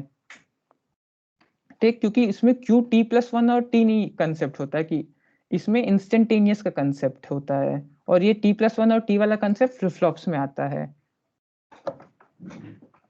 इसमें इंस्टेंटेनियसली चेंज होता है, यानी Q T is equal to D T तुम बोल सकते हो, मतलब करंट क्यू की वैल्यू करंट डी की वैल्यू पे डिपेंड करेगी, इक्वल होगी when C is equal to 1। तो ये तो गलत है फिलहाल के लिए। जे के लैच ये थोड़ा सा कॉम्प्लिकेटेड है और हमारे पास टाइम भी कम है, तो बस ऐसे बस देख लो कि जितना लास्ट टाइम तुमने पढ़ा था उतना ही है, बस एक चीज एक्स्ट्रा हुई है कि ये नैंड पीछे वाले नैंड गेट जो हैं ये 2 इनपुट की जगह 3 इनपुट के बन गए हैं, और नीचे वाले नैंड गेट को जो है हमने क्यू से कनेक्ट कर दिया है, और ऊपर वाले इनपुट को जो हमने क्यू डैश से कनेक्ट कर दिया है। ठीक, तो ये जो है यहाँ से इसके बाद से ये मतलब डी लैच को इग्नोर कर अभी के लिए स्किप करो, और यहाँ से सीधे जेके पे आओ। तो जितना भी तुम्हारा एसआर फ्लिप फ्लॉप का एसआर लैच का काम था उतना ये करेगा, बस हमारे पास एसआर में दिक्कत क्या थी मेन, कि एस आर सी तीनों के 1 होने पे दिक्कत थी। ठीक, तो यहाँ पे ये होगा क्या कि अगर जे सी के सी ही क्लॉक है, तो अगर ये तीनों 1 हो जाती है तो अगेन ये एस डैश और आर डैश को 0 0 नहीं होने देगा, यानी कि वो इनडेफिनेट स्टेट में नहीं जाने देगा। इसको अगर तुम ध्यान से देखोगे तो समझ में आएगा। अगर एक्सप्लेन कर ही देते हैं चलो। अच्छा, अगर मान लो कि तीनों के तीनों 1 है, जे सी के तीनों के तीनों 1 है, तो इन दोनों नैंड गेट के 3 में से 2 इनपुट 1 हो गए, यानी कि टोटल 6 में से 4 इनपुट 1 है। ठीक, तो अगर जो क्यू और क्यू डैश ऑब्वियस सी बात है कि अपोजिट होंगे एक दूसरे के, तो अगर क्यू की वैल्यू 1 है तो वो 1 यहाँ पे आ जाएगी। तो क्या हो गया कि तीनों के तीनों इनपुट 1 हो गए, तीनों के तीनों इनपुट 1 हो गए, तो यहाँ पे क्या नैंड गेट क्या करेगा, तीनों के तीनों इनपुट 1 होने पे 0 दे देगा। तो यहाँ पे आ गया 0, और क्योंकि हमने क्यू को 1 माना है तो क्यू डैश 0 होगा। तो अगर यहाँ पे एक इनपुट भी 0 हुआ तो इसका आउटपुट हो गया 1। तो ये हो गया 1 0 वाली कंडीशन। 1 0 वाली कंडीशन पे क्या होगा कि क्यू को हमने क्या माना था, 1 माना था ना, हाँ, तो 1 0 वाली कंडीशन पे ये क्यू को 0 कर देगा, क्योंकि यहाँ पे अगर 1 0 वाली कंडीशन रीसेट कंडीशन होती है, एस डैश आर डैश का बता रहा हूँ, तो क्यू की वैल्यू जो है 0 कर देगा। तो अगर ऐसे ही तुम उल्टा सोचते कि अगर जो है क्यू की वैल्यू तुम 0 मानते और क्यू डैश को 1 मानते, तो क्यू को जो है 0 से वो 1 कर देता। ठीक, तो हो क्या रहा है कि जे के सी अगर तीनों के तीनों 1 है, तो हो क्या रहा है कि ये क्यू को बस टॉगल कर रहा है, यानी कि अगर क्यू 1 रह रहा है तो 0 कर दे रहा है, 0 रह रहा है तो 1 कर दे रहा है। तो कहने का मतलब है कि जे के सी अगर तीनों 1 है तो एक तो 2 फायदे हुए। एक तो वो जो गंदा सा जो था हमारा, जो इनडेफिनेट स्टेट में चला जा रहा था, अनप्रेडिक्टेबल स्टेट, वो चला खत्म हो गया। और दूसरी एक नई फंक्शनैलिटी आ गई कि हम 1 0 सेट करने के अलावा हमारे पास एक और फंक्शन आ गया कि हम करंट वैल्यू से टॉगल कर सकते हैं। मतलब अगर करेंटली 1 है तो 0 कर दो, 0 है तो 1 कर दो। तो वही है, सीधी सी बात। अगर क्लॉक 1 है तो 0 0 पे नो चेंज, 1 0 पे सेट हो जाएगा क्यू 1, 0 1 पे क्यू की वैल्यू 0, और 1 1 पे टॉगल। ठीक, ऐसा ही जेके फ्लिप फ्लॉप भी होता है, बस वही अंतर आता है सिंक्रोनस और एसिंक्रोनस का। अभी तक कोई दिक्कत? ये लास्ट टॉपिक है मेरा फ्लिप फ्लॉप। बताओ, किसी को कोई दिक्कत?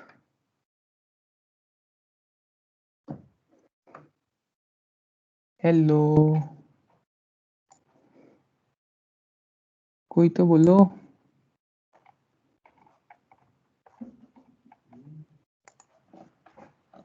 आवाज जा भी रही है?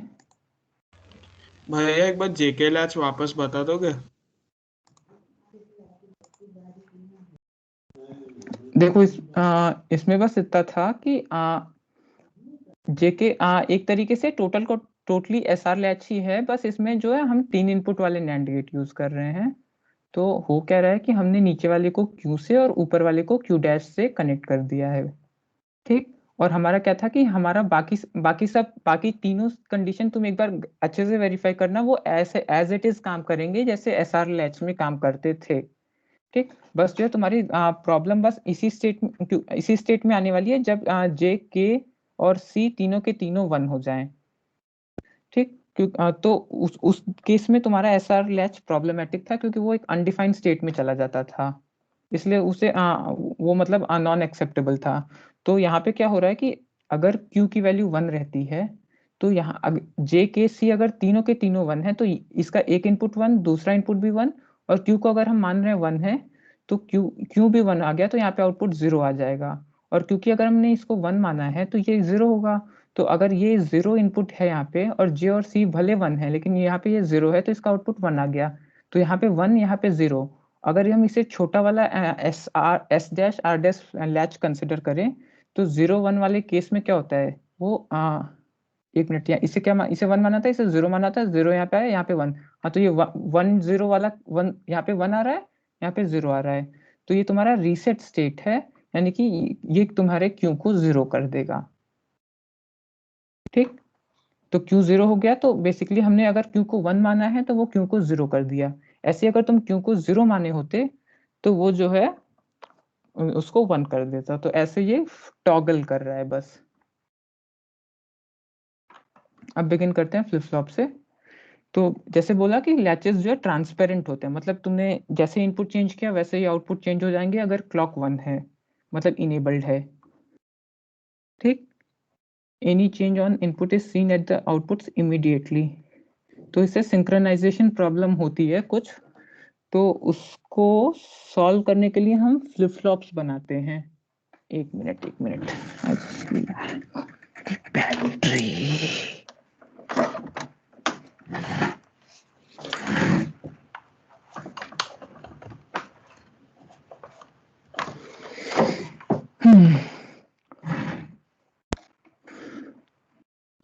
तो हम जो मतलब लैचेस की हेल्प से फ्लिप फ्लॉप्स बनाते हैं जो कि रिस्पॉन्ड या अपडेट होती हैं, उनके आउटपुट तभी चेंज होगा स्पेसिफिक टाइम्स पे। एक यानी वो कब, वो स्पेसिफिक टाइम क्या होता है, एक क्लॉक की ट्रांजिशन यानी क्लॉक की एज पे होता है, यानी वो एज ट्रिगर्ड होते हैं। तो इसके फॉर्म्स होते हैं T flip flop, JK flip flop, D flip flop. JK और डी लैच पढ़ा है तो उसका मतलब काफी मतलब सिमिलर बिहेवियर ही होता है लैचेस और लैचेस का उनके कोरिस्पॉन्डिंग फ्लिप फ्लॉप से। बस इसी बात में अंतर होता है कि वो सिंक्रोनाइज्ड है या नॉन सिंक्रोनाइज्ड है। Positive edge triggered, negative edge triggered, मतलब कि ये जितने भी ये क्लॉक सिग्नल है, क्लॉक सिग्नल का एक रेक्टेंगुलर पल्स वेव होती है, high low high low high low की, ये लो है फिर हाई है, low high low high low high. तो ये लो से हाई गया फिर हाई से लो आया। तो जो ट्रांजिशन होता है ये दो केसेस में होता है, एक या तो जब लो से हाई जा रहा है या हाई से लो जा रहा है। तो जब लो से हाई जाता है उसे पॉजिटिव एज बोलते हैं, जो हाई से लो आ रहा है उसे नेगेटिव एज बोलते हैं। तो नेगेटिव ब्लू से दिखाई गई है, पॉजिटिव रेड से। तो कुछ फ्लिप फ्लॉप्स जो है पॉजिटिव एज ट्रिगर्ड होते हैं, कुछ नेगेटिव एज ट्रिगर्ड होते हैं, वो अभी हम दिखाएंगे कैसे। ठीक, ये एक एग्जांपल है एक negative edge triggered D flip flop का। ठीक, ये जो EN है ना ये बेसिकली C था, मतलब क्लॉक बोलो इनेबल बोलो, लैच के लिए क्लॉक इनेबल ही होता है, वो बस इनेबल करता है या नहीं करता है, क्योंकि अगर इनेबल नहीं है तो क्लॉक वो मतलब होल्ड करेगा लैच। ठीक, तो दो लैच को सीरीज में हमने कनेक्ट किया है और यहाँ पहले लैच के आउटपुट को दूसरे लैच के इनपुट पे डाल दिया है और ये हमारा फाइनल क्यू है।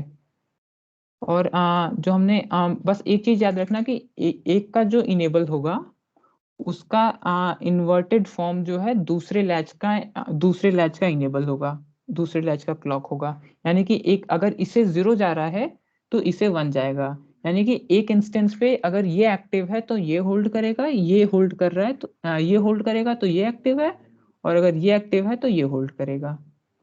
ठीक, दोनों एक टाइम पे एक ही इनेबल्ड होंगे और दूसरा जो डिसेबल्ड होगा। ठीक, तो ये इन टोटल एक डी फ्लिप फ्लॉप की तरह काम करता है। वो मतलब क्या हुआ, तो बस इतना समझो कि मान लो ये क्लॉक सिग्नल देखिए अभी कहाँ गया यार, ये क्लॉक सिग्नल ऐसे मतलब 0101 पीरियोडिकली वेरी करेगा। तो अभी मान लो कि क्लॉक सिग्नल में कुछ भी है, मान लो अभी क्लॉक 0 है। ठीक, क्लॉक 0 है तो क्या होगा कि पहला वाला तो डिसेबल्ड है, तुम डी में कुछ भी चेंज करो, तुम बस अभी के लिए डी और क्यू को देखना क्योंकि ये पूरा का पूरा एक बॉक्स के अंदर है। तो अगर तो डी में कुछ भी चेंज हो रहा है वो वाई पे रिफ्लेक्ट ही नहीं होगा क्योंकि ये डिसेबल्ड है। और क्योंकि y पे रिफ्लेक्ट नहीं होगा तो भले ही ये वाला ये मास्टर लैच है या स्लेव लैच है, तो अगर भले ही स्लेव लैच इनेबल्ड है क्योंकि ये क्लॉक 0 है तो यहाँ पे नॉट के बाद 1 हो गया, तो ये भले ही इनेबल्ड है, लेकिन क्योंकि y में कोई चेंज ही नहीं आएगा तो q एज इट इज रहने वाला है। ठीक, यानी कि क्लॉक जब तक 0 है तब तक q चेंज नहीं करेगा। उसके बाद क्या होगा कि मान लो कि q की वैल्यू अगर 1 हो गई, ठीक, तो q की वैल्यू जब 1 हुई तो उसी समय तो ये डिसेबल हो गया, तो अगेन q की वैल्यू वही पास होती जाएगी जो प्रीवियस वैल्यू थी। क्योंकि ये डिसेबल हो गया और ये इनेबल हो गया, तो d में तुम जो भी चेंज करोगे वो y तक आ जाएगा, लेकिन वो q तक रिफ्लेक्ट नहीं होगा। तो क्लॉक की वैल्यू चाहे 0 रहे चाहे 1 रहे, d में तुम कुछ भी चेंज करोगे वो q में तुम्हें दिखेगा ही नहीं, क्योंकि एक इंस्टेंस पे एक ही इनेबल्ड है, दूसरा तो डिसेबल्ड है, तो इसलिए ये इंस्टेंटेनियस रिस्पॉन्स नहीं देगा तुम्हें, क्योंकि एक इनेबल्ड है तो एक ही सफिशिएंट है पूरे मतलब मैसेज को ब्लॉक करने के लिए फ्रॉम d टू q। तो ये इसलिए जो है इंस्टेंटेनियस नहीं है। लेकिन अब तुम कहोगे कि मतलब कि ये तो हमेशा का हमेशा ही ब्लॉक करेगा, ये डी का तो कभी मैसेज क्यू तक पहुंचेगा ही नहीं, तो ऐसा नहीं है। अब होगा क्या कि ये negative edge triggered flip flop है, यानी जब एक नेगेटिव एज आएगी ना तो तुम्हें देखने को मिलेगा कि कैसे डी का मैसेज क्यू तक जाता है। तो वो रुको दिखाता हूं तुम्हें। मान लो जब ये 0 है, ये डिसेबल्ड है, तुम डी में कुछ भी चेंज करो वाई में चेंज हो ही नहीं रहा है। अब जैसे ये हाई हुआ, ठीक, तो अभी जब हाई हुआ तो बीच में क्या आया, पॉजिटिव एज ट्रिगर्ड हुआ। ये पॉजिटिव एज ट्रिगर्ड तो है नहीं, तो अगेन हम एक्सपेक्ट भी नहीं कर रहे थे कि क्यू पे कोई चेंज हो, क्यू पे कोई चेंज होगा भी नहीं, क्योंकि अभी तक ये डिसेबल्ड था, अब ये डिसेबल्ड हो जाएगा। मतलब जब ये 0 था तो ये डिसेबल्ड था, तो वाई में कोई चेंज नहीं आ रहा था। अब जब हम 1 पे हाई पे गए तो एक पॉजिटिव एज के थ्रू गए ना, तो जब तो क्या होगा कि जब 1 पे आए तो ये इनेबल्ड हो गया, लेकिन ये डिसेबल्ड हो गया, तो क्यों 1 रहा, लेकिन क्योंकि ये मास्टर लैच इनेबल हो चुका है तो डी की हमारी जो भी वैल्यू है वो वाई तक आती, वाई पे रिफ्लेक्ट करेगी ही करेगी, यानी कि स्लेव के डी तक वो पहुंच रही है। तो स्लेव के डी पे अगर पहुंच रही है तो सीधी सी बात है कि जैसे ही हम उसे ऑफ करेंगे, मतलब कि जैसे कि ही ये वापस क्लॉक हाई से लो पे आएगा, तो हाई से लो आने पे क्या आएगा, बीच में एक नेगेटिव एज आएगी। तो जैसे ही वो ये वाला ट्रांजिशन होगा, तो वैसे ही क्या होगा कि जैसे ये 0 होने वाला होगा ये डिसेबल हो जाएगा, ये इनेबल हो जाएगा, लेकिन जैसे ये इनेबल होगा उसके जस्ट पहले जो डी की वैल्यू रहेगी वो इस डी तक आती रहेगी, और उसी इंस्टेंस पे ये इनेबल होगा। तो जैसे ही ये इनेबल होगा तो उसी ट्रांजिशन के जस्ट पहले जो डी की वैल्यू थी वो यहाँ तक तो आ ही रही थी, तो उस ट्रांजिशन के जस्ट बाद जो है ये वाली वैल्यू इस पे रिफ्लेक्ट हो जाएगी, क्योंकि उस इंस्टेंस पे ये इनेबल हुआ और उसके इनेबल होने से पहले ये इनेबल था, तो वो अपनी वैल्यू यहाँ तक तो भेज ही दे रहा था। समझ में आया, यानी कि ना वो 0, जब तक ये 0 है तब तक ब्लॉक्ड है, जब तक ये 1 है तब तक ब्लॉक्ड है, लेकिन जब वो नेगेटिव एज आ रही है तब ये डी वाली वैल्यू जो है क्यू पे पहुंच जा रही है। नेगेटिव एज के जस्ट पहले वाली वैल्यू पहुंचेगी, याद रखना, नेगेटिव एज पे भी जो वैल्यू आएगी वो नहीं, नेगेटिव एज के जस्ट पहले जो डी की वैल्यू रहेगी वो क्यू पे पहुंच जाएगी। ठीक है, पैरा एक छोटा सा पैरा है, ये पढ़ लेना, ये थोड़ी सी कॉम्प्लेक्स चीज थी, समझ में है किसी को? हेलो। हाँ भैया। हाँ, ये डी लैच क्या होता है, डी लैच बस इतना ही होता है ना कि मतलब कि अगर क्लॉक इनेबल है तो जो डी पे है वो वाई पे आ जाएगा, जो डी पे है वो क्यू पे आ जाएगा, सिर्फ इतना होता है। तो ब्रीफ में यही था कि एक मतलब 0 रहे या 1 रहे, क्लॉक दोनों में से कोई एक ब्लॉक करता रहेगा, लेकिन जब हमारी फेवरेबल एज आएगी तो वो उस एज के आने के पहले तक वो मास्टर को क्रॉस कर चुका होगा, लेकिन जैसे ही वो फेवरेबल एज आएगी तो मास्टर तो ब्लॉक हो जाएगा, ब्लॉक कर देगा, लेकिन स्लेव पास कर देगा, तो स्लेव उस वैल्यू को उस एज के जस्ट पहले वाली वैल्यू को पास कर देगा, ऑल्दो उस पासिंग के बाद भले ही मास्टर ब्लॉक किया हुआ है, पासिंग के पहले स्लेव ब्लॉक किया हुआ है, लेकिन उस एज पे जो है पास हो जाएगी वैल्यू, बस इतनी सी बात है। तो इसलिए ये सिंक्रस नहीं हुआ, यानी कि तुम डी को चेंज करते रहो कोई फर्क नहीं पड़ेगा क्यों पे, क्यों सिर्फ तभी अपडेट होगा जब वो फेवरेबल एज आएगी तुम्हारे पास, यानी कि ये नेगेटिव एज की बात है। ठीक। और अगर इस क्लॉक पे तुम एक और नॉट गेट यहाँ पे लगा दो, या फिर ये नॉट गेट उठा करके इस यहाँ पे डाल दो, तो ये पॉजिटिव एज ट्रिगर्ड बन जाएगा। ठीक, वो घर पे अच्छे से समझना तुम खुद से। ठीक, अब ये जो है तुम्हारा जेके फ्लिप फ्लॉप है। जेके फ्लिप फ्लॉप बस एग्जैक्टली वैसा ही है जैसा जेके लैच था। बस अंतर ये है कि ये टी मतलब कि क्यू टी प्लस वन पे वैल्यू जो है जे क्यू डैश के डैश क्यू, ये मतलब ये इसका कैरेक्टरिस्टिक इक्वेशन है। सिंपल सी बात है, बस 0 0 जब तक करेंगे तब, और अगर हमारी फेवरेबल एज आती है तब जो है ये कोई चेंज नहीं करेगा। बाकी पूरे साइकिल में तो चेंज वैसे भी नहीं कर रहा है। अगर हमारी फेवरेबल एज, अगर मतलब पॉजिटिव एज ट्रिगर्ड है और पॉजिटिव एज आया, तो अगर 0 0 है तो कोई चेंज नहीं करेगा। 1 0 है तो वो क्यू को 1 सेट कर देगा, 0 1 है तो 0 सेट कर देगा, रीसेट कंडीशन यानी। और अगर जेके 1 1 है तो जो है क्यू को टॉगल कर देगा। ये है तुम्हारा जेके फ्लिप फ्लॉप। और ये बस समझने की बात है कि ये देख लो, ये जे के सी यहाँ पे दिया हुआ है और ये उसका आउटपुट दिया हुआ है। ये एक बार समझ लोगे तो क्लियर हो जाएगा। तो ये एक नेगेटिव एज ट्रिगर के लिए है। तो नेगेटिव एज का मतलब क्या है कि हमें सिर्फ जब क्लॉक हाई से लो आ रही है उसी समय जो है हमारी आउटपुट चेंज ही हो सकती है।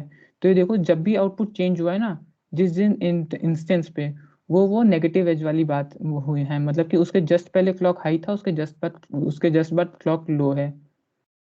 ठीक, तो यहाँ पे क्या है कि क्यू की वैल्यू 0 थी, और इस तुम सिर्फ इन्हीं इंस्टेंस पे चेक करोगे तो इन इंस्टेंस पे क्या है, जे 0 है, के जे 1 है, के 0 है, तो ये सेट कंडीशन है, तो सीधे क्यू सेट हो गया। फिर इस इंस्टेंस पे चेक करोगे तो ऐसे इस इंस्टेंस पे चेक करने पे ये है 0 1, तो ये रीसेट कंडीशन है तो वापस से 0 हो जाएगा। फिर इस कंडीशन पे चेक करोगे तो तुम्हारा है 1 1 1 1 होता है फ्लिप टॉगल, तो 0 था तो 0 से 1 हो जाएगा तुम्हारा क्यू। फिर यहाँ पे चेक करोगे तो यहाँ पे तुम्हारा दोनों 0 0 है, 0 0 यानी कि होल्ड, तो क्योंकि 0 था तो क्यू की वैल्यू जो है 0 ही रहेगी। फिर यहाँ पे तुम चेक करोगे, यहाँ पे जो है 1 1, यहाँ पे के भी 1 है, जे भी 1 है, तो टॉगल हो जाएगा, तो ये नीचे हो गया, मतलब 1 थी तो 0 हो जाएगी। अगेन ये लास्ट मतलब वो जेके फ्लिप फ्लॉप की कैरेक्टरिस्टिक इक्वेशन थी, ये टेबल थी, ये डी की है। डी ये तो मतलब उनके जेके फ्लिप फ्लॉप के दो इनपुट्स होते हैं, जे और के ना, तो वो मतलब 4 फंक्शन करते हैं। ये दो अलग अलग, मतलब कि वो set reset no change complement वो चारों करता है। बट ये मतलब उनके मतलब समझ लो कि छोटे मतलब उसका छोटा वर्जन मान सकते हो कि ये कुछ काम उसके डी फ्लिप फ्लॉप जेके के कुछ काम कर सकता है और रिमेनिंग काम टी फ्लिप फ्लॉप कर लेता है। तो अगर डी 0 है तो क्यू पे 0 हो जाएगा, 1 है तो 1 हो जाएगा, जैसे कि लैच डी लैच करता था। बस ये जो है इंस्टेंटेनियसली नहीं पास ऑन करता है डी लैच। ठीक, वैसे ही टी फ्लिप फ्लॉप है तो टी फ्लिप फ्लॉप 0 पे जो है होल्ड करेगा, 1 पे जो है टॉगल कर देगा, चेंज कर देगा। ठीक, और ये चारों काम जो है जेके फ्लिप फ्लॉप अकेले ही कर लेता है। अगेन ये तो वही बस एसिंक्रोनस और सिंक्रोनस वाली बात थी कि एसिंक्रोनस कुछ कुछ मतलब कि फ्लिप फ्लॉप्स में एसिंक्रोनस इनपुट्स होते हैं, एसिंक्रोनस रीसेट्स होते हैं। कि मतलब कि फ्लिप फ्लॉप्स वैसे तो मतलब सिर्फ अपने फेवरेबल एज वाली जब फेवरेबल एज आएगी क्लॉक में तभी रिस्पॉन्ड करते हैं। लेकिन यहाँ पे एक एसिंक्रोनस रीसेट होता है। अगेन यहाँ पे देखो एक छोटा सा सर्कल है, ये सर्कल का मतलब है कि ये लो लो स्टेट वाला रीसेट है। यानी कि अगर यहाँ पे तुम एक 0 दोगे, 0 इसका अगर तुम 0 दोगे तो ये चीज अपना काम करना शुरू करेगी। तो जैसे ही तुम 0 दोगे तो ये क्यू को रीसेट कर देगी, यानी कि क्यू को 0 कर देगी, और एसिंक्रोनसली रीसेट करेगी, यानी कि इमीडिएटली क्यू को 0 कर देगी इररिस्पेक्टिव ऑफ क्लॉक एज पे हो, 0 हो, 1 हो, ट्रांजिशन में हो, कोई फर्क नहीं पड़ता, तुरंत का तुरंत रीसेट करेगी। हाँ, लास्ट में तुम्हारे लिए प्रैक्टिस क्वेश्चन है, बुक से पढ़ोगे तो बुक में मिल भी जाएगा। ये जेके फ्लिप फ्लॉप और टी फ्लिप फ्लॉप बनाओ डी फ्लिप फ्लॉप से, और डी फ्लिप फ्लॉप और टी फ्लिप फ्लॉप बनाओ जेके फ्लिप फ्लॉप से। तो जेके फ्लिप फ्लॉप से डी फ्लिप फ्लॉप और टी फ्लिप फ्लॉप बनाना तो बहुत आसान है, क्योंकि जेके तो मतलब बड़ा वर्जन है, तो उससे मतलब छोटी चीज तो बना ही सकते हो। जेके और जेके फ्लिप फ्लॉप बनाना डी फ्लिप फ्लॉप से थोड़ा सा मुश्किल, मतलब सोचने वाली बात होती है। बुक पढ़ोगे तो समझ में आ जाएगा। ये क्वेश्चन ट्राई करना तुम खुद से। And it's over from my side. Bye bye. अब बाकी का देखो कौन कवर अप करता है। नहीं बाकी नहीं कर रहे, अब बहुत टाइम हो गया, इतना पे ही डन करते हैं। 1 मिनट बात कर लेते हैं ना दिनेश से, अगर जितना हो सके उतना कर लेते हैं। नहीं रहने तो ना, नेक्स्ट क्लास में स्टेट डायग्राम प्रॉपर शुरू कर लेंगे। अभी अरे लाइक नहीं, 10-15 मिनट में कितने नेक्स्ट और भी चीजें हैं ना अभी करने को, अभी जितना होता है एटलीस्ट उतना कर लेते हैं। अरे पर 17 अटेंडी नेक्स्ट वर्कशॉप में ज्यादा लोग आएंगे, ज्यादा लोग समझ पाएंगे ना। बट काफी कुछ हाँ, बचा और है। अभी अपने पास 2 बचे हैं ना, तो हो जाएगा मेरे हिसाब से। तो टाइम की बाउंडेशन है क्या दिनेश अभी? हो गया लगता है वो। Flashes नहीं है, but of course completes तो है कुछ भी दो चौथे टूल से पसंद करना। कुछ नहीं आ रहा, टाइप कर दे कि नेटवर्क में दिक्कत हो रही है। टाइप कर दे दिनेश।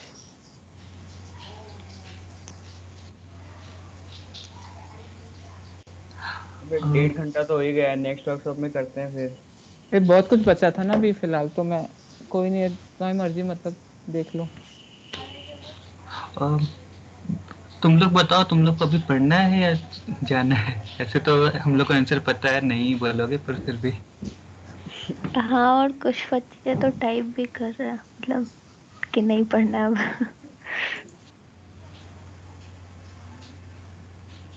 अरे अरे ये बच्चे थोड़ी हैं जो टाइप कर रहे हैं, ये तो मतलब वो लोग हैं जिनके हाँ हाँ, आगमन में वो शेड्यूल्स हैं कोऑर्डिनेटर। डीएफजी के,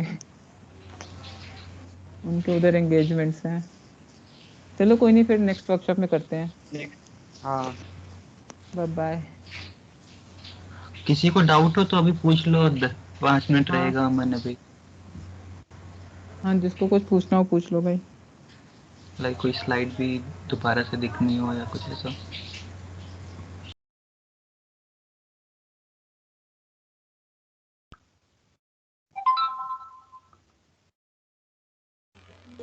भैया हाँ, वो आपने मतलब वो एसिंक्रोनस रीसेट बताया था अभी फ्लिप फ्लॉप में, तो वो तो क्या एक क्या तरह क्या? से एसिंक्रोनस रीसेट बताया था ना अभी हाँ हाँ तो हाँ।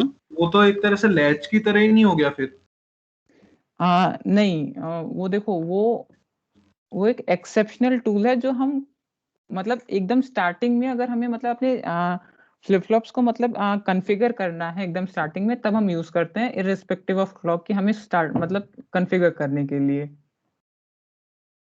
ठीक। जो मतलब अगेन रुको, एक स्लाइड अभी तो जा ही रहा होगा।